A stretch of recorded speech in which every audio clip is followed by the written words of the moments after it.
So, hey, Happy New Year. I was just thinking about my mom. She used to always wake us up at midnight and we'd go out and bang the pots. And oh, it was a great time. And she'd always make us talk about our resolutions. And, I'm not one for making resolutions because I never kept them.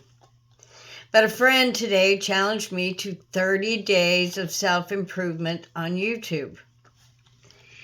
Well, here's the deal.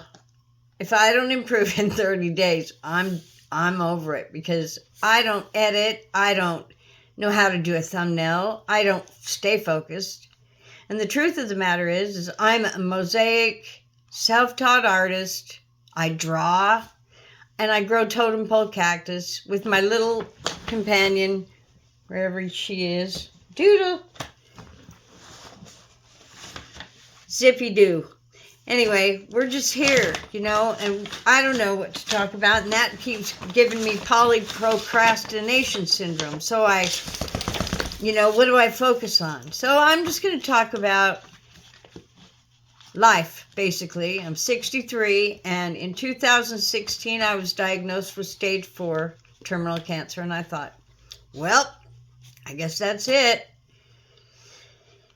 And I didn't pray to get well because I thought it was over. I thought that was it.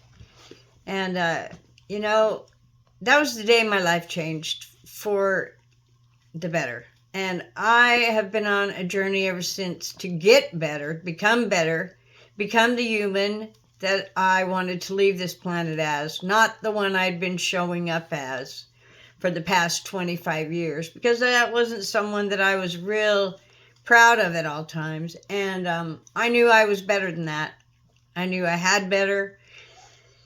And I wanted to make sure I had enough time to prove that. And so I just went and dove deep into the self-help, started reading, I've always journaled, always. I've always done gratitude lists.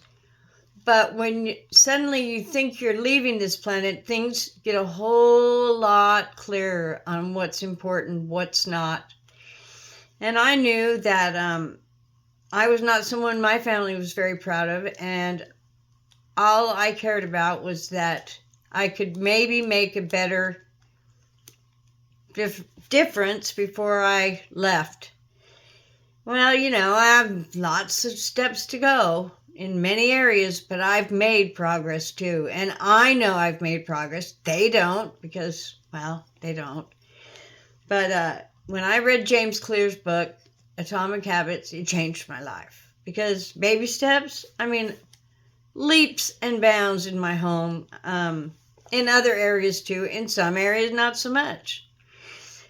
And that cancer journey was pretty something because I wasn't focused on getting better. I was focused on becoming who I wanted to become. And, wow, the blessings that I was gifted, the stories I could tell you. And you'll think I'm cuckoo, which maybe I am. But there are some things that are not explainable. And I lived them. I walked them. I'm telling you. It's amazing. My whole perspective on the whole dying has changed because I think it's just a transition. And I know it's just a transition. And some things happened to me during that really saved my soul.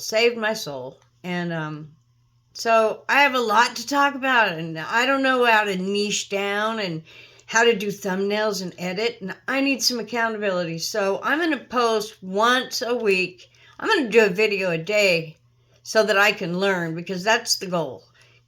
Followers, great, but I really think that this is more about, I just need to consistently do it so that I know what I'm doing. And if I'm not better in a month, then I'm done, because really, this is not easy for a 63-year-old hippie artist, self-taught artist that does not have a clue. And I'm working on it, but not so great. And thanks to old Mike from Old Me Getting Better, because all his words of encouragement and what to do and how to do it and the podcast to follow, I've been studying and I'm learning. And so hopefully over time, maybe we'll see some improvement. If not, well, stuff happens. Okay? Well, you guys have a wonderful new year. Don't make resolutions. They say 9% of people over 50 actually maybe will continue them. I say have your friend give you a 30-day challenge to get better, and, that's motivation right there. And I know after a little bit, it'll either light a fire up my you-know-what, or I will be over it. Okay, so happy 2025. Be good to one another. Peace, love, and rock and roll.